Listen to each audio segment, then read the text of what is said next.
les apparitions. 1896. Les choses. Non, ce n'est pas toujours le vent qui fait bouger l'herbe ou la feuille, et quand le zéphyr se recueille, plus de nipi tremble souvent. Soufflant le parfum qu'elle couve, suant le poison sécrété, la fleur bâille à la volupté et dit le désir qu'elle éprouve. Certaines donnent le vertige, par le monstrueux de leur air, engloutissent, pompent la chair, sont des gueules sur une tige. L'eau rampe comme le nuage, ou se darde comme l'éclair, faisant triste ou gai, terne ou clair, sa rumeur ou son babillage. Sans tous les jeux de la lumière, sans les ombres et les reflets, les rochers gris et violets se posturent à leur manière. Tel pleure dans sa somnolence, un autre, sec comme le bois, aura cette espèce de voix qui fait marmonner le silence. L'âme parcourt comme la sève les objets les plus abîmés. Dans la mort, ils sont animés pour tous les organes du rêve. Pour ceux-ci, l'exigu, les normes, existent par le frôlement, la couleur, le bruissement, par la senteur et par la forme.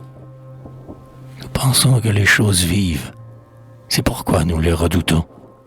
Il y a des soirs où nous sentons qu'elles nous parlent et nous suivent. Par elles, les temps nous reviennent. Elles retracent l'effacé et racontent l'obscur passé, comme des vieux qui se souviennent. Elles dégagent pour notre âme du soupçon de la pitié, paix, antipathie, amitié, du contentement ou du blâme. À nos peines, à nos délices, participant à leur façon, suivant nos actes, elles sont des ennemis ou des complices. Chacune, simple ou nuancée, émet de sa construction une signification qui s'inflige à notre pensée. Plus d'une, à force de confire, en tête à tête avec le deuil, prend la figure du cercueil et de la mort, pour ainsi dire, comme une autre, usuelle témoin, d'une allégresse coutumière, mais du rire et de la lumière, de l'hilarité dans son coin. Les saules pleureurs se roidissent dans les pleurements infinis. La branche d'orme vous bénit, les bras des vieux chênes maudissent. L'une a l'allure prophétesse, une autre exprime du tourment, toutes rendent le sentiment de la joie ou de la tristesse. C'est là que maigrit, allonge, le crépusculaire vapeur, revêt le hideux de la peur et la fantastique du songe.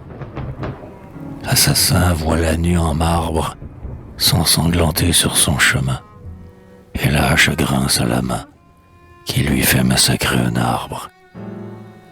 Souvent, l'aube lancine et froisse, le remords avec sa fraîcheur, et la neige avec sa blancheur, épand des ténèbres d'angoisse.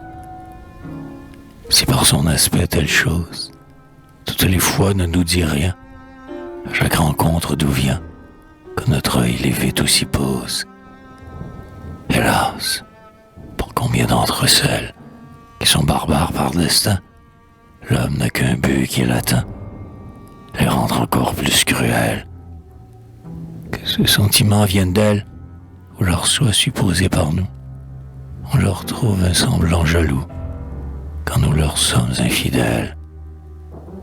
On le sent, comme à l'innocence, on leur doit pudeur et respect, et l'on offense leur respect par la débauche et la licence.